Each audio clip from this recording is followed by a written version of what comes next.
자의 비유 마태복음 13장 1절에서 23절. 마태복음 13장 1절에서 23절인데 13장 2절 말씀 마태복음 13장 2절 말씀 같이 읽습니다. 큰 무리들이 그분께 함께 모여들므로 그분께서는 배에 들어가 앉으시고 온 무리는 해변에 서 있더라. 자, 기도합니다. 위대하시고 거룩하신 주 하나님 감사합니다. 이 아침에 저를 함께 모으시고 주의 첫날 또 이 시간 주의 말씀을 또 배우기를 원합니다. 주께서 지혜와 계시를 충만하게 허락하시고 또 깨닫는 마음을 허락해 주시옵소서. 너희가 들을 귀 있는 자는 들을지어다 말씀하시고 너희가 듣는 귀로 인해 복이 있다고 말씀하셨습니다. 또 너희 보는 눈으로 인해서 복이 있다고 하셨는데 저희가 이전에 대언자들도 참 보고 듣고자 해서나 보지 못하고 듣지 못했던 것들을 참 저희가 지금 밝히 듣고 보고 배웁니다. 아버지 하나님, 참으로 주님께서 이 모든 일들에서 처음부터 끝까지 시종일관 주관해 주시고 그런 마음속에 이 말씀들을 담아주시길 원합니다. 주께서 친히 대언자들과 사도들을 통해서 말씀하신 말씀들이 저희 마음판에 그대로 기록되도록 해주시길 원합니다. 믿음의 저자이신 주님께서 저희 마음 안에 이 믿음의 말씀을 글로 다 기록해 주시기를 간구하며 주 예수 그리스도 기도합니다. 아멘. 씨 뿌린 자의 비유입니다. 예수님의 왕국의 비유들 중에서 하늘의 왕국은 뭐뭐와 같으니라 이렇게 직접적으로 말씀하지 않고 말씀하신 첫 번째 왕국의 비유가 이 씨 뿌리는 자의 비유입니다. 씨 뿌린 자의 비유가 이제 왕국의 비유다. 이건 11절에 나오니까 아는 거죠. 그 말이 없어도 11절에 이제 왕국의 신비들의 비유 이렇게 딱 이제 말씀을 명시적으로 해주셨으니까 씨 뿌린 자의 비유 이거부터 이제 왕국의 비유다 이렇게 하는 겁니다. 마태복음에서 12번 나오는 이 하늘의 왕국의 비유들 중에서 13장에서만 7번 왕국의 신비들에 관한 비유가 나오는데 말씀해 주셨는데 우리는 이 12가지 비유를 모두 다 다루도록 하겠습니다. 주님이 선포하신 현장에서 주의 말씀을 듣는 것처럼 그렇게 말씀에 집중해서 들으시기 바랍니다. 왕국의 비유 중에서 4가지는 무리들에게 한 군중설교, 3가지는 제자들에게 한 말씀입니다. 지금 이 비유는 배경이 바닷가입니다. 바닷가. 주님은 배에서 앉으셔서 설교하셨는데 이게 선상설교라 그러면 선상설교. 무리들은 해변에 서고 주님은 배에 들어가서 무리들을 향해서 말씀을 선포하셨습니다. 그래서 이 부분을 이제 산에서 한 걸 산상설교라고 그러고 이제 배 위에서 했다 해서 선상설교라고 그럽니다. 1절 말씀. 같은 날 예수님께서 그 집에서 나가사 바닷가에 앉으시니 같은 날 했으니까 앞에 같은 날이 언제니 나오겠죠. 12장과 같은 날인데 12장과 13장이 한 날에 한 설교입니다. 12장 1절에 보면 같은 날이 언제인지 금방 알 수 있습니다. 그때 예수님께서 안식일에 곡식밭 사이로 지나가시는데 그분의 제자들이 시장하여 곡식 이삭을 따서 먹기 시작하니라. 같은 날 되게 안식일 날 이 말입니다. 안식일 날. 이 안식일 한 날에 이 주님 하신 일이 얼마나 많은지 2장에 걸쳐서 기록이 되어 있는 겁니다. 안식일 한 날에 한 일이. 주님은 안식일에 제자들과 곡식밭 사이로 지나가셨고 제자들은 배가 고파서 곡식 이삭을 따서 먹었습니다. 이 장면을 본 바리새인들은 예수님의 제자들이 율법을 어겼다고 주님께 따졌습니다. 그러자 주님께서 미안하다, 좀 내가 부주의했다, 관리감독 부실이다, 이런 게 아니고 구약에서 다윗과 그 일행이 그 12장 3절 4절 나오죠. 오직 제사장들 외에 자기나 자기가 함께 앉아 먹으면 율법에 어긋나는 빵을 먹었느니라 하면서 제자들의 그 무죄를 주장하셨습니다. 다윗과 그 일행은 분명히 율법에 어긋나는 빵을 먹었습니다. 안 먹었다는 게 아니고 먹었어요. 율법에 어긋나는 빵을 먹었어요. 예수님은 안식일에 성전 안에 제사장들이 안식을 범하여도 죄가 없다는 사실을 말씀하셨습니다. 다윗과 그 일행과 성전 안에 제사장들이 율법을 어겼다. 또 안식을 범했다. 그렇다고 해서 그걸 정죄하거나 비난하는 바리새인이나 율법사는 유대 땅에 아무도 없습니다. 유대의 어떤 제사장들이나 서기관들도 다윗과 그 일행이 먹은 빵이나 성전에서 제사장들이 안식일에 일하는 걸 가지고 문제 삼는 사람은 없다는 겁니다. 예수님께서 이 말씀을 하신 것은 자신이 다윗보다 더 크시고 자신이 성전보다 더 큰이란 겁니다. 그게 지금 6절 말씀이에요. 사람의 아들은 안식일을 따르는 종이 아니라 안식일의 주이시니라. 안식일의 주인이라. 이렇게. 다윗의 자손이시고 뿌리이신 분이시며 성전보다 크신이고 안식일의 주이신 분이 바로 예수 그리스도십니다. 주님은 회당으로 들어가셨는데 이제 거기서 이제 병자를 고쳐주셨습니다. 이게 10절이죠.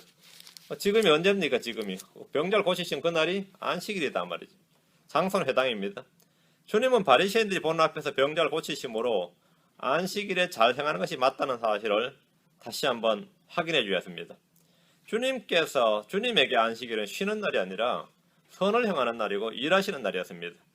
이런 사실은 이교도들이나 안식교도들이나 율법 준수를 주장하는 이들에게는 목의 가시처럼 불편한 진리입니다. 예수님은 그날 많은 병자들을 고치셨습니다. 사람들은 안식일에도 개의치 않고 병자들을, 마귀 들린 자들을 예수님께 데려왔습니다. 예수님은 안식이라고 쉬신 것이 아니라 그들을 다 고치셨습니다.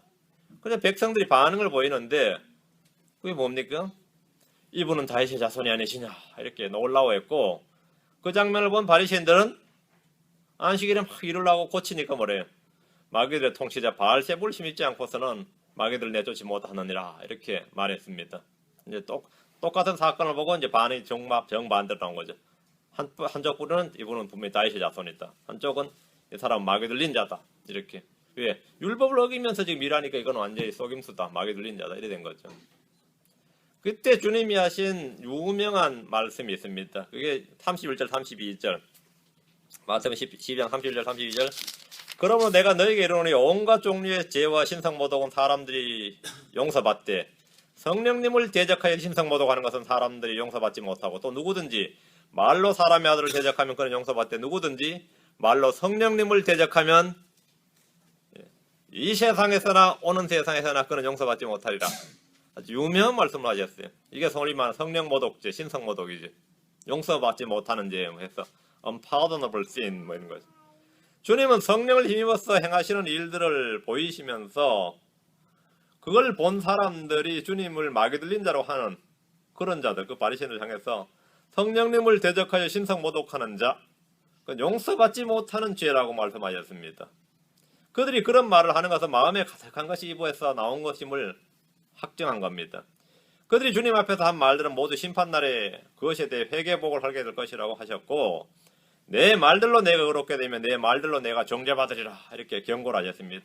이 모든 일이 한날 안식일에 있었다는 일입니다. 이날 주님은 표적을 구하는 자들에게 요나의 표적을 보여주실 것을 말씀하셨습니다. 요나의 표적이란 십자가의 죽음과 부활입니다. 그리고 이스라엘이 받게 될 심판에 대해 선포하셨습니다. 이방 도시 니느웨 사람들보다 완악하여 회개하지 않는 이스라엘, 남방 여왕보다 지혜를 찾지 않는 이스라엘을 책망하셨습니다. 그런데 주님은 또 자기를 증거하시는데 대언자 요나보다 더 크고 솔로몬보다 더 크신 분이 자기다, 더 큰 분이 자기다 이렇게 말씀하셨습니다. 또한 말씀하시기를 이스라엘은 부자한 영이 떠났다가 다시 들어와서 나중 형편이 처음보다 더 나쁘게 된 사람, 그 사람을 예로 들면서 이 사악한 세대도 참으로 그와 같이 되리라 이렇게 말씀하셨습니다. 이스라엘이 그와 같다 했습니다. 또한 사람들에게 혈과 육으로 맺어진 육신의 형제가 아니라 영적 가족에 대해서 말씀해 주셨는데 그게 48절입니다. 이게 바로 배경입니다. 이게 배경입니다. 13장 1절 같은 날 그 안식일에 그런 일이 있었던 그날 말이에요. 곡식 따먹은 식기 시작한 그날부터 그날이에요. 같은 날 예수님께서 그 집에서 나가사 바닷가에 앉으시니 1절이 아주 절묘한 말씀입니다. 그 집에서 나가사 예수님은 집으로 찾아온 형제 자매들을 두고 그 집에서 나가셨습니다. 형제 자매들 어머니 형제 자매를 왔는데 따라간 게 아니라 그 형제 자매들을 부인하시고 누가 내 형제고 내 모친이냐 내 자매냐 하면서 아버지 뜻대로 행하는 자가 내 형제고 자매 모친이다 이거. 그러면서 그 집을 나가셨다 이거다. 그 집을 나가셨다. 문자적으로 그냥 그 집을 나간 거죠. 영적으로 보면 주님께서 그 집이라고 하는 게 바로 이스라엘 집 유다의 집입니다. 이스라엘 집 유다의 집에서 나가신 겁니다. 아직도 안식일은 끝이 나지 않았습니다. 주님은 해당으로 들어갔다가 집으로 가셨다가 다시 장소를 이동하셔서 바다로 나가셨습니다. 안식일이 일정이 아주 바쁩니다. 주님은 안식일에 쉬지 않으셨습니다. 주님은 계속해서 일을 하셨고 이제 집을 바다로 가셨는데 제자들은 계속 그런 주님을 따라다녀야 됩니다. 12장에서 가장 핵심 내용은 18절과 21절입니다. 12장 18절 21절 주님이 이 말씀을 하시는데 이것은 굉장한 말씀이죠. 내가 택한 나의 종 내 혼이 매우 기뻐하는 자 곧 나의 사랑하는 자를 보라. 내가 내 영을 그 위에 두리니 그가 이방인들에게 판단의 공의를 보이리라. 이렇게 주님께서 이방인들에게 보니까 유대인들 앞에서 지금 해당해서 그 말을 한 거예요. 해당해서 이제부터 이방인들에게 판단의 공의를 보이라. 그렇게 말씀하셨어요.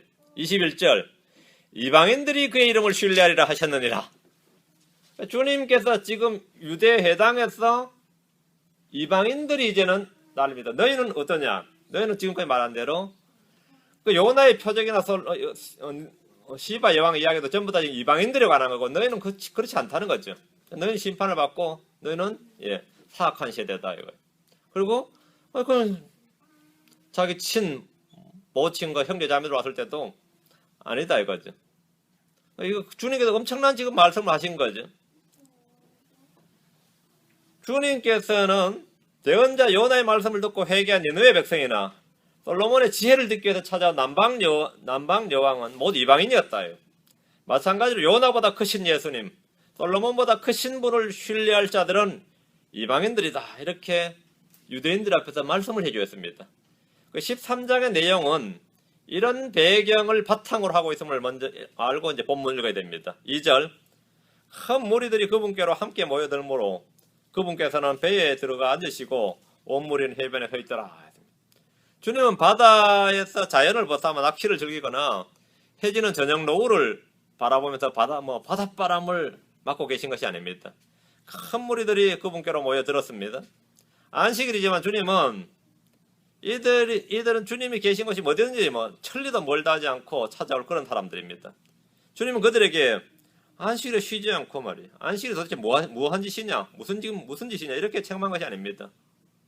안식일에 해변에서 대규모 군중 집회가 열린 겁니다. 안식일에 대규모 군중 집회가 열렸어요. 주님은 배에 들어가 앉으시고 온 무리는 해변에 서 있었습니다. 안식일에는 해양 경비대도 없고 구조대원들도 다 쉬는 날이에요. 주님은 앉으시고 무리는 서 있습니다. 이는 성전에서 예배를 드릴 때 자주 볼 수 있는 장면입니다. 성전에서 예배를 드릴 때 사람들은 다 몸에 섭니다. 3절 그분께서 비유로 많은 것을 그들에게 말씀하여 이르시되 보라 씨 뿌린 자가 뿌리로 나아가되 주님은 무리들에게 비유로 말씀하신 이유가 있는데 그건 이제 마태복음 5장 7장에서는 산에 오르셔서 말씀하실 때는 비유로 말씀하냐 무리들에게 비유로 말씀하지 않으셨습니다. 근데 지금 해변에서 배에 오르셔서 주님은 무리들에게 비유로 많은 것들을 말씀하셨습니다. 주님은 그래서 제자들이 주님께 나와서 어찌하여 그들에게 비유로 말씀하시나이까 이렇게 물었어요. 그러니까 주님께서 비유로 말씀하신 이유가 이제 말씀해 주셨는데 여기 11절에 나옵니다. 하늘의 왕국의 신비들을 아는 것이 너희에게는 허락되었으나 그들에게는 허락되지 아니하기 때문이니라. 이게 비유로 말씀하신 이유고 또 12절에 있는 자는 누구든지 받아서 더욱 풍성하게 될 터이나 없는 자는 누구든지 자기에게 있는 것도 빼앗기게 되리라. 비유로 말씀하시면 듣고 깨닫는 자는 더 받게 되고 없는 자는 있는 줄 아는 것까지 빼앗긴다. 비유로 말씀하신 이유를 이렇게 말씀하시고 두 번째는 13절에 그들이 보아도 보지 못하고 들어도 듣지 못하며 깨닫지도 못하기 때문이다. 이게 두 번째 이유입니다. 비유로 말씀하신 두 번째 이유. 대언자 이사야는 이 백성들의 마음이 무디어지고 그들의 귀가 듣게 둔해서 그들 자신이 듣고 보고 듣고 마음으로 깨닫지 못할 것을 대언을 했는데 이건 지적인 문제가 아니라 마음의 문제다. 마음이 무디어졌어. 마음의 문제다 했습니다. 주님이 비유로 말씀하신 이 말씀들을 제자들은 눈으로 보았고 귀로 들었으므로 복이 졌습니다. 우리는 제자들처럼 왕국의 신비에 대해서 듣고 보고 깨닫습니다. 우리가 지금 듣고 보는 이런 말씀들은 구약의 대언자들도 보거나 듣지 못한 그런 것들입니다. 아주 놀라운 말씀들입니다. 우리가 듣는 복음의 내용은 천사들도 살펴보기를 갈망하는 그런 것들이었다 이거죠. 17절, 13절, 17절 진실로 내가 너희에게 이르노니 많은 대언자들과 의로운 자들이 너희가 보는 것들을 보고자 했으나 보지 못하였고 너희가 듣는 그것들을 듣고자 했으나 듣지 못하였느니라 했습니다. 자, 이제 주님께서 비유로 말씀하실 때 왕국의 신비들 이렇게 이제 분명히 말씀하셨는데 왕국은 교회가 아닙니다. 왕국이 교회란 주장이나 가르침이 없는 것은 아니지만 하늘의 왕국은 신약교회와는 아무런 관련이 없습니다. 다른 것은 결코 같은 것이 아닙니다. 이 비유의 말씀드려서 얼마든지 영적 교훈과 훈계와 배움을 우리가 얻어낼 수 있지만 그런 이유로 왕국의 교회다, 왕국은 교회와 같은 것이다. 이것은 이제 오류입니다. 자, 4절 말씀. 뿌릴 때에 씨를 뿌릴 때에 어떤 씨들은 길가에 떨어지며 날짐승들이 와서 그것들을 먹어버렸고 했습니다.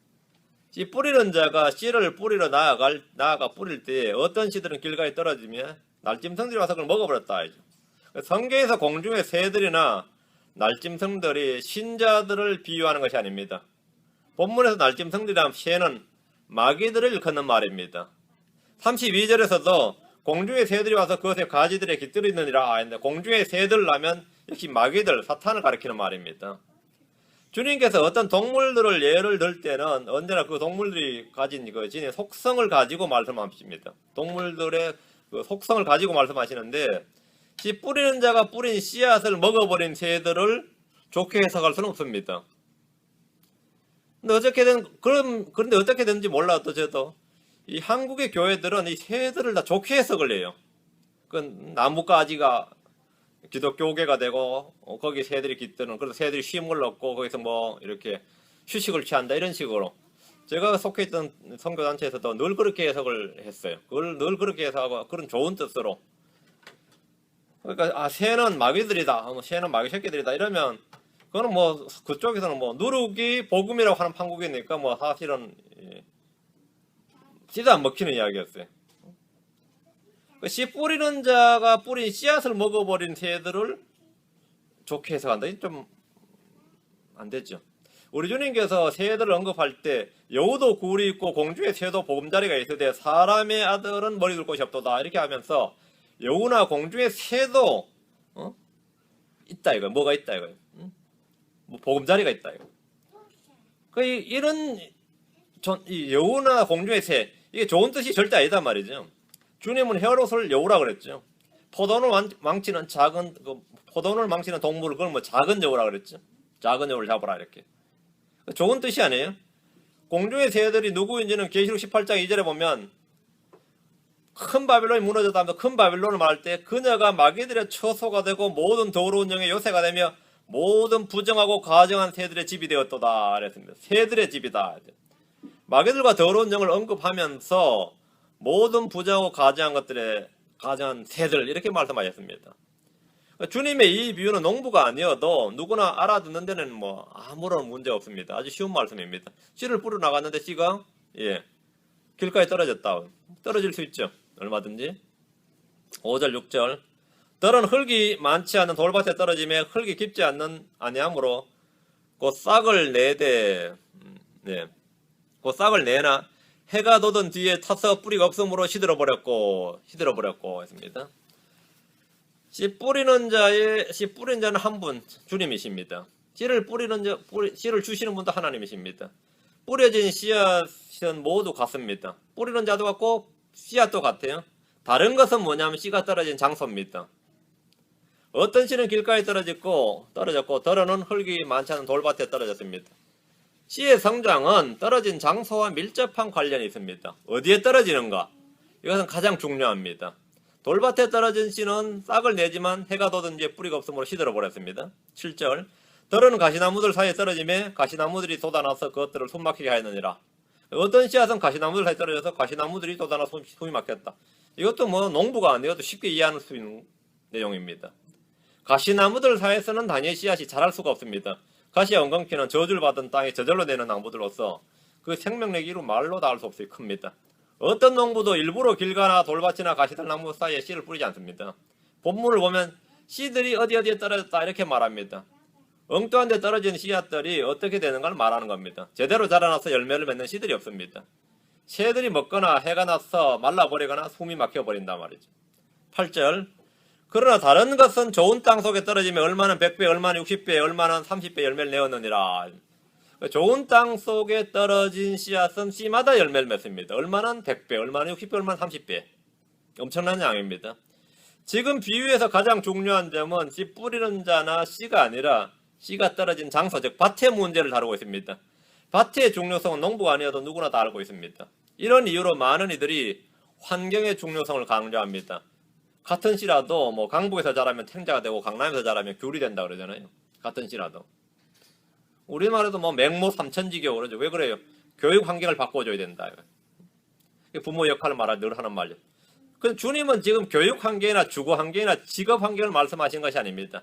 주님이 말씀하신 땅은 뭐냐? 그게 뭔지는 주님이 친히 설명을 해주시는데 17절 이 19절부터가 주님의 친히 해설하시는 주님의 해설입니다. 9절과 18절 보면 주님께서 뭐래요? 9절 들을 게 있는 자는 들을지어다. 18절 그런즉 너희는 씨 뿌린 자의 비유를 들으라. 주님이 들으라 했어요. 주님 말씀해 주시겠죠?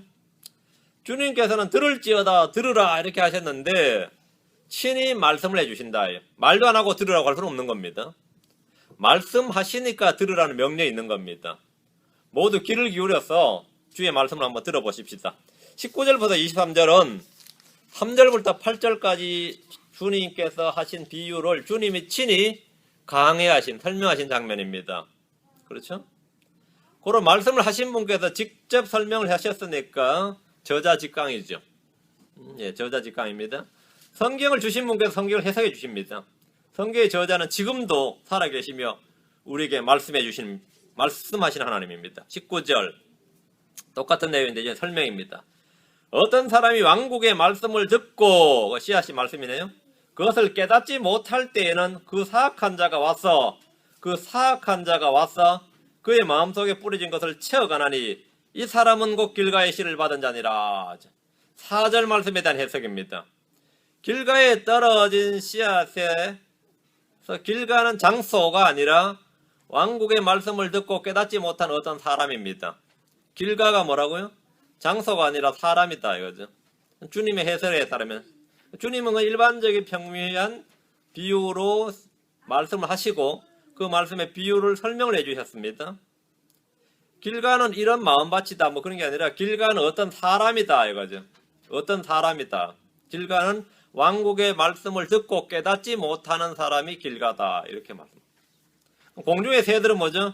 그 사악한 자니라 이렇게 말씀했습니다. 주님이 직접 해석해 주셔야 되니까 새들에 대해서는 뭐 긍정적으로 해석할 필요가 없습니다. 주님께서 공중의 새들이 뭐라고요? 그 사악한 자가 왔어 이렇게 말씀하셨습니다. 달리 해석이나 설명이 필요치 않습니다. 그 사악한 자가 누구냐 이게 마가복음 4장 15절에 길가에 있는 것들이 들으니 곧 말씀이 뿌려질 때 듣지만 곧 즉시 다가오는 사탄에게 마음속에 뿌려진 말씀을 빼앗겨버린 자들이니라. 그 공중의 새들, 사악한 자, 사탄 이렇게 말씀이 직접 다 저절로 설명이 됩니다. 그 사악한 자란 사탄입니다.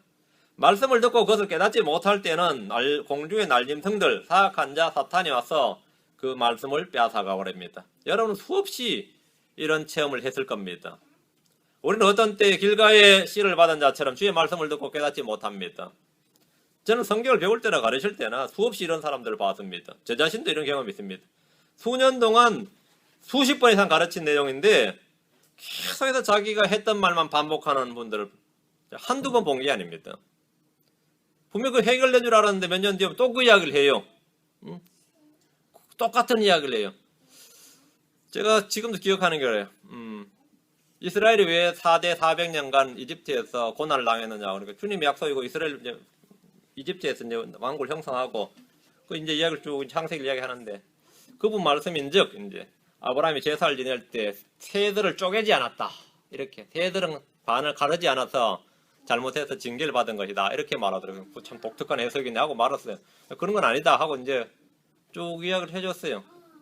율법에도 그런 것도 또 아브라함 율법도 아니고 율법에도 그런 건 아니다. 그럼 알아들었다고 그러더라도 근데 몇 년 뒤에 또 그 이야기를 하는 거예요. 새들을 아브라함이 쪼개지 않아서 400년. 그래서 제가 그걸 몇 번 들으니까 나중에는 진짜 황당한 거예요. 몇 번 그래. 지난번 이야기, 그때부터 제가 말을 안 해요. 그분에 대해서는. 또 그 이야기 하면은, 아무 말도 안 해요. 또 새들을 쪼개지 않아서 400년간. 아브라함이 새들 안 쪼개서 이스라엘 400년간. 그러니까 왜 그런 말을 하냐 모르겠어요. 자기가 처음 성경 볼 때 그 이야기를 들었는데 그게 와닿아버린 거예요. 자기는 그게 어구리를 했을 뿐만 아니라 깊이 와닿았기 때문에 그다음부터 누가 다른 설명을 해봐야 소용없어요. 제가 가르쳐도 소용없어요. 그거는. 근데 그런 예가 굉장히 많아요. 그분만 그런 게 아니고 수년 동안 수십 번 가르친 내용인데 계속해서 자기가 했던 말만 반복을 해요. 계속해서 자기가 했던 말만. 그 사람은 머리가 나쁜 사람이 아닙니다. 마음이 나쁜 사람이에요. 참 마음이 나쁜 사람이네요. 이러죠. 머리가 나쁜 사람이 하면 사람이 기분 나쁜데 마음이 나쁜 사람이면 기분 나빠요. 더 기분 나쁜가? 마음이 나쁜 사람이에요. 딱 들어있고 아주 마음이 나쁜 사람이네. 유대인들 중에 많은 이들이 왕국의 복음을 들었지만 그 말씀을 깨닫지 못했고 사악한 자가 와서 그 말씀을 뺏어가 버렸습니다. 사악한 자가 와서 지금 이스라엘의 왕국의 복음 10년 전부터 선포된 말씀을 뺏어가 버렸다 이거예요. 그럼 왕국이 설 수 있어요, 없어요? 왕국이 가까이 왔다고 선포가 되는데 말씀을 깨닫지 못하고 사악한 자가 뺏겨버렸다. 그들은 자신들의 마음속에 뿌려진 씨앗이 뺏긴 사실조차도 모릅니다. 그러나 뺏긴 사실조차도 몰라요. 20절 21절 그러나 돌밭 속에 씨를 받은 자 곧 그 자는 말씀을 듣고 즉시 기쁨으로 그것을 받아들이나 속에 뿌리가 없어 잠시만 견디는 자니 말씀으로 인하여 환난이나 핍박이 일어나는 때에 그가 곧 실족하느니라.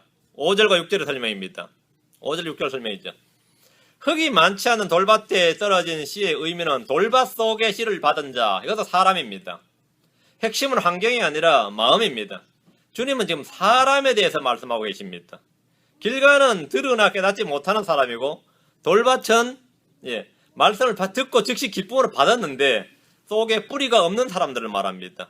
아예 말씀을 못 받은 사람이 있고 받지만 뿌리가 없는 사람이 있는데 말씀을 들을 때 보면 막 솜이 물을 흡수하듯이 스펀지가 물을 흡수하듯이 받아들여서 전하는 사람들을 흡족하게 하는 그런 사람이 있습니다. 막 놀라게 하는 사람들이 몇 주가 지나지 않아서 허망하게 실족함으로 더 놀라게 하는 애들이 한둘이 아니죠. 복음을 전할 때 가끔 기쁨으로 말씀을 받아들이지만 교회도 못 나온 애도 있습니다. 하도 말씀을 잘 받아서 다음 주에 만납시다 그러면 뭐 헤어질 때는 뭐 연락처 받아 적고 은인입니다 그러고 별 사람 다 했어요. 제가 택시 타면 막 반드시 이제 기사한테 복음 전하는데 막 요금도 안 받고 그래서 야 연락처 주고 받았는데 다시 연락하면 왜 연락했어요 이런 사람들. 요금도 안 받을 정도면 그래도 반응이 어느 정도 있었다는 것인데요. 요금도 안 받을 정도면 너무 좋은 말씀 들어서 요금도 안 받겠다 그래요. 그래서 연락해 보면은 당신 왜 나한테 연락한 식이에요. 그 더 놀라죠. 더 놀랍니다. 복음을 전할 때 가끔 기쁘게 말씀을 받아들이지만 교회도 못 나온 애도 있습니다. 킹제임스 성경에 대해서 진리를 전해주면 마치 계시의 빛을 받은 것처럼 기쁘게 경이롭게 놀랍게 은혜롭게 말씀을 받아들이지만 몇 주가 지나지 않아서 헛소리를 해대는 애들 수두룩합니다. 그런 사람 한둘이 아니죠. 제 설교를 듣는 애들 중에도 많이들이 큰 은혜 받았다고 막 감기에 찬 메시지를 날리지만 대부분 지금 그들이 어디 있는지도 모릅니다. 그들 지금 어디 있는지도 몰라요. 말씀을 듣고 즉시 기쁨으로 그것을 받아들이나 속에 뿌리가 없어 잠시만 견디는 자니에요. 잠시만 견디는 자니. 말씀으로 인하여 환난이나 핍박이 일어난 때에 그가 곧 실족하느니라 했습니다. 핵심은 뿌리가 없어. 뿌리가 없어. 말씀을 듣고 즉시 기쁨으로 받았다고 해서 다 된 것이 아닙니다. 속에 뿌리가 있는지 없는지를 살펴야 됩니다. 그것은 말씀으로 인하여 환난이나 핍박이 일어나는 때에 쉽게 드러납니다. 뿌리가 없어라고 할 때 뿌리가 있고 없고는 뭘 말하는 겁니까? 뿌리가 있다, 뿌리가 없다. 그걸 어떻게 판단해요? 에베소 3장 17절, 골로새 2장 7절. 에베소 3장 17절, 골로새 2장 7절. 에베소 3장 17절입니다. 에베소 3장 17절 믿음을 통해 그리스도께서 너희 마음속에 거하게 하시고 너희가 사랑 안에서 뿌리를 내리고 털을 잡아. 이겁니다. 너희가 사랑 안에서 뿌리를 내리고 털을 잡아. 사랑 안에서 뿌리를 내리고 털을 잡아라. 말씀을 듣고 기쁨으로 받았지만 사랑 안에서 뿌리를 내리고 털을 잡아야 비로소 그는 환난이나 핍박을 이길 수 있습니다. 감격적으로 받은 주의 말씀을 듣고 안 기쁨, 즐거움은 잠시면 다 잊어지고 없어집니다. 여러분이 받은 감격이 오래 갑니까? 그렇게 오래 안 갑니다. 받은 은혜가 그렇게 오래 가냐? 그렇게 오래 안 갑니다. 마치 꿈이 사라지듯이 서서히 사라집니다. 흥분은 오랫동안 지속되지 않습니다. 현실에서 섬김과 희생과 같은 사랑이 동반되어야 비로소 그는 뿌리가 생겨나고 자라납니다. 골로새서로 2장 17절. 골로새 2장 17절. 골로새서 2장 17절. 그것들은 제가 골로새 2장 7절이네. 골로 2장 7절. 그분 안에서 뿌리를 내리고 세워지며 가르침을 받은 대로 믿음 안에 굳게 서서 그 안에서 넘치도록 감사드리라. 그분 안에서 뿌리를 내리고 세워지라 했어요. 말씀을 받았으면 그는 예수님 안에서 뿌리를 내려야 됩니다. 말씀을 통해 예수님을 따르고자 하는 선한 의지와 결단이 있어야 한다는 겁니다. 주 예수 그리스도의 고난의 발자취를 따르고자 하는 마음, 그분을 위해 살겠다는 그런 마음이 기쁘게 자리 잡게 되면 그는 뿌리가 있는 사람입니다. 그는 뿌리가 있는 사람이에요. 유대인들 중에는 주의 말씀을 듣고 기뻐하고 은혜롭고 놀라워하는 이들이 많았습니다. 자, 이건 확실히 서기관들과 율법사들의 말과는 차원이 다르구나, 이렇게 놀라워한 사람들이 많았는데, 그들이 뿌리가 있었느냐, 그건 다른 이야기다 이 말입니다. 산상수훈을 들은 유대인들은 주의 말씀에 놀랐습니다. 야, 권위가 있고 서기관들과 가르친 건 다르구나, 이렇게. 그런데 그들 속에는 뿌리가 없었습니다. 12사도들이라 불리는 제자들 역시 속에 뿌리가 없었더니라 시험이 닥치자 쉽게 실족하고 말았습니다. 22절, 가시나무들 사이에 씨를 받은 자 또한 말씀을 듣되 이 세상의 염려와 재물의 속임수가 말씀을 숨막히게 함으로 열매를 맺지 못하는 자니라. 이 말씀은 7절의 비유를 해석해 주신 겁니다. 주님의 비유의 핵심은 환경이 아니라 사람입니다. 주님께서 말씀을 뿌리시는데 그 말씀을 받는 사람들을 길가와 돌밭과 가시나무들 사이라고 분류를 해주신 겁니다. 주님께서 사람을 분류하시는 방법에 주목하십시오. 세상 사람들이 나누는 기준과는 전혀 다릅니다. 주님이 사람을 평가하시는 방법도 마찬가지입니다. 사람들은 외모로 사람들을 이제 나누고 외모를 중요히 여기고 판단합니다. 그리고 그걸 취합니다. 하나님은 중심을 보시고 그 사람의 마음을 보시고 그것을 취하십니다. 말씀에 대한 반응을 보고 내부로 사람을 딱 나눠주신 겁니다. 가시나무들 사이에 씨를 받은 자라는 말씀을 듣되, 이 받은 자는 말씀을 듣되 이 세상 염려와 재물의 속임수와, 누가 보면 쾌락이 하나 더 나옵니다. 쾌락이 말씀을 숨막히게 함으로 열매를 맺지 못하게 하는 자다. 들은 말씀은 저절로 자라지 않습니다. 자라게 하시는 분은 주 하나님이시지만 모든 씨앗이 다 장성하게 자라나서 열매를 맺는 것이 아닙니다. 수분이 없으면 열매를 맺지 못합니다. 수위 막혀도 열매를 맺지 못해요. 주님은 자라나게 하시는 분이다, 이렇게 하는 말에 우리 모두 아멘이라고 합니다. 고로 모든 씨는 다 자란다, 그건 아닙니다. 주님이 자라나게 하시는 분이란 말을 하고 그건 전혀 상관없는 말이에요. 그런 말로 거기다 끼워 맞춰버리면 안 됩니다. 그 말이 모든 씨는 다 자라나서 열매를 맺는다는 뜻은 전혀 아닙니다. 그건 성경적인 진리가 아닙니다. 이사야 55장 봅시다. 10절 11절.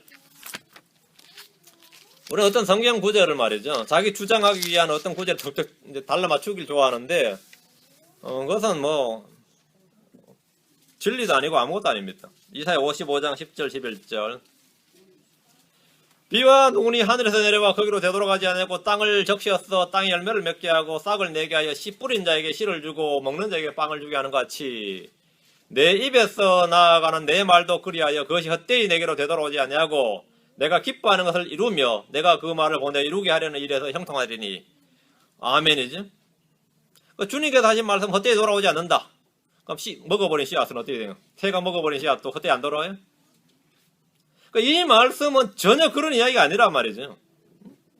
이 말씀은 주께서 약속의 말씀을 다 성취하신다는 뜻이지, 모든 사람에게 들려진 씨앗이, 모든 씨앗이 반드시 그 사람 속에서 자라나 열매를 맺는다는 말씀이 아닙니다. 그런데 이런 말씀 또 인용해가지고 말이죠, 모든 씨앗은 반드시 열매를 맺기 때문에 걱정하지 말고, 그럼 모든 사람이 다 구원받았겠죠. 복음 들은 사람 다 구원받았겠죠. 전혀 해당 사항이 없는 이야기인데, 어쨌든 이런 식으로 말씀 적용하는 사람들이 너무 많아요. 그 말씀이 아닌 게 아니에요. 얼마 전에 인터넷 설교를 하나 들었는데, 이제 사람의 구원은 절대 한번 구원이 영원한 구원이 아니다. 구원은 얼마나 떨어질 수 있다는 걸 설명하면서, 뭐 그거는 이제 그런 설교 하도 많이 들으니까 뭐 그러니 하는데, 그 사이사이 멘트가 뭐냐면, 제가 지금 제 말 합니까? 성경 말씀하지? 이러는 거야. 이야, 이건 진짜 골 때리는 거야 듣는데. 지금 제가 어디 제 주장을 합니까? 하나님 말씀을 말하지. 야, 그거 어디서 많이 들었던 이야기인데. 나도 가끔 그런 말 하는데. 그렇잖아요. 제가 어디 제 말을 합니까? 이거 주의 말씀, 기록된 말씀을 하지. 이러면서 거짓말을 막 하는 거예요. 그분이 인용한 구절이 성경 구절이 아닌 게 아니에요, 문제는. 성경 구절 맞아요. 안 그래요? 그렇잖아요. 여호와의 증인들한테 가보세요. 땅은 영원하다 그랬다. 이거 성경 구절 딱 펴줘요. 내가 어디 내 말 합니까? 성경 구절 말하지. 이러잖아요. 응? 그렇게 말한다고 했죠. 모든 거짓말쟁이들 다 그렇게 말해요. 응? 여러분도 그 대화할 때 마찬가지입니다. 뭐 할 때 바르게 나누다 바른 대상에 바르게 말해야 그게 바른 말씀이지. 그렇지 않으면 바른 말씀 아니에요. 주님께서 약속의 말씀을 다 성취하신다 이거예요. 그 모든 씨앗이 반드시 자라나서 열매를 맺는다는 말씀이 아닙니다. 사람이 주님의 말씀을 듣고도 깨닫지 못하면 사악한 자가 와서 빼앗아 버립니다. 그리고 먹어버려요. 말씀을 듣고 기쁨으로 받아도 뿌리가 없으면 시들어 버립니다. 말씀을 듣고 나아가다가 이 세상의 염려와 재물의 속임수와 쾌락으로 인해 숨이 막히면 당연히 열매를 맺지 못합니다. 침례인 요한과 주님 제자들이 하늘의 왕국을 온 이스라엘 모든 도시에 선포했지만 왕국이 서지 못한 이유가 이겁니다. 그분의 말씀에 문제가 있는 것도 아니고 씨를 뿌리는 자에게 문제가 있는 것도 아닙니다. 사람들에게 문제가 있었습니다. 당시 이스라엘 사람들에게 문제가 있었다. 말씀을 숨막히게 한다. 주님의 말씀은 주님의 숨이 들어가 있는 말씀입니다. 그게 인스피레이션입니다. 인스파이어가 뭡니까? 숨이 불어넣어진이라는 뜻입니다. 그게 인스피레이션, 영감이죠. 익스파이어다 뭡니까? 숨이 나갔다 이거예요. 그게 뭐 익스피레이션 데이트라고 그래요. 익스피레이션. 익스파이어드. 씨앗이 싹이 트고 자라는데 필요한 세 가지 요소가 일반적으로 뭐죠? 수분, 공기, 온도라 그래요. 수분과 숨과 온도입니다. 그래서 씨앗이 싹이 맺습니다. 말씀이 자라는데도 소물 막는 거 세 가지가 있는데 이 세상의 염려와 재물의 속임수와 쾌락입니다. 하늘의 왕국을 갈망하던 유대인들은 자신들이 주님께서 말씀하신 이런 자들이라는 사실을 받아들이고 인정하기가 결코 쉽지 않았을 겁니다. 주님이 누구신지도 깨닫지 못했던 바리새인들과 서기관들과 같은 부류는 길가합니다. 그들은 말씀이 다 빼앗겨버린 거죠. 주님을 따르다가 돌아선 사람들은 돌밭입니다. 그들은 주님이 받게 될 고난에 대해서 말했을 때 모두 다 주님을 떠났습니다. 다 떠나버리니까 주님이 제자들에게 너희도 가려느냐 이렇게 말할 정도로 다 떠났습니다. 너희도 가려느냐. 부자 청년이나 니고데모나 아리마대 요셉과 같은 사람들은 가시나무들 사이에 씨를 받은 사람들입니다. 그들은 주님을 믿었지만 결코 재물과 이 세상의 염려로 주님을 시인하지 못했습니다. 따르지도 못했습니다. 23절. 그러나 좋은 땅 속에 씨를 받은 자, 말씀을 듣고 깨닫는 자니 그것이 또한 열매를 맺어 열매는 얼마는 100배, 얼마는 60배, 얼마는 30배를 내느니라 하시니라. 이 8절에 대한 설명이고 해석입니다. 말씀을 듣고 깨닫는 자가 좋은 땅 속에 씨를 받은 자입니다. 좋은 땅이란 좋은 환경이 아니라 좋은 마음입니다. 말씀을 듣기만 해서는 안 됩니다. 듣고 깨달아야 됩니다. 깨달음은 뭘 통해 온다? 믿음을 통해서 옵니다. Through faith we understand. 믿음을 통해 우리가 깨닫나니 그렇습니다. 말씀을 듣고 깨닫는 자는 그 안에 받은 말씀이 열매를 맺습니다. 열매를 맺습니다. 깨달아야 열매를 맺는다는 거예요. 골로새 1장 6절. 골로새 1장 6절. 골로새서 1장 6절. 이 복음이 온 세상에 있는 것 같이 너희에게 이르렀으면 너희가 그것을 듣고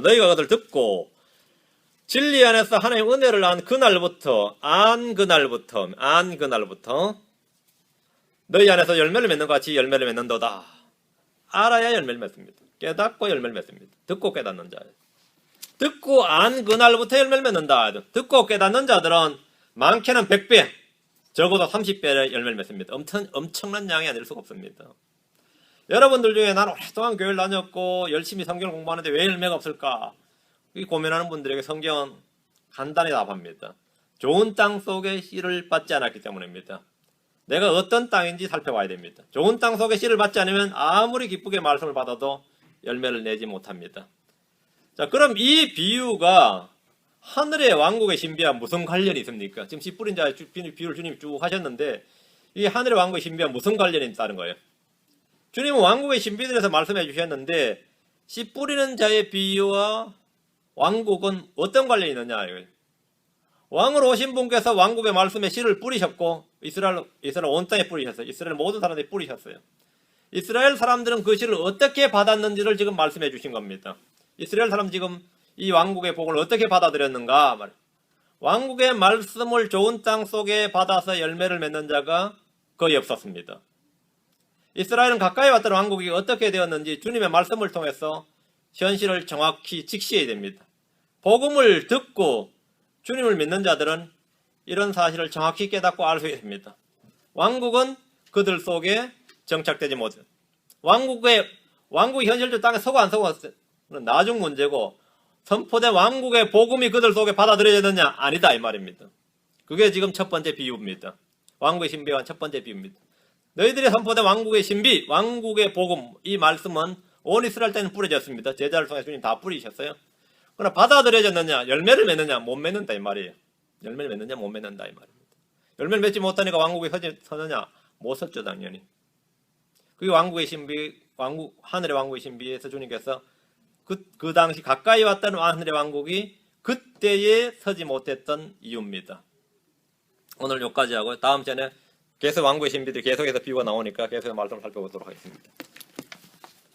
위대하시고 거룩한 주 하나님 아버지 감사합니다. 하나님께서 은혜와 복을 주셔서 참으로 저희가 하나님의 말씀을 받을 때에 참 좋은 땅 속에 씨를 받는 자들처럼 그런 좋은 마음, 그런 선한 마음을 갖도록 은혜를 베풀어 주셔서 저희가 말씀을 듣고 깨닫는 자가 되도록 은혜를 허락해 주시옵소서.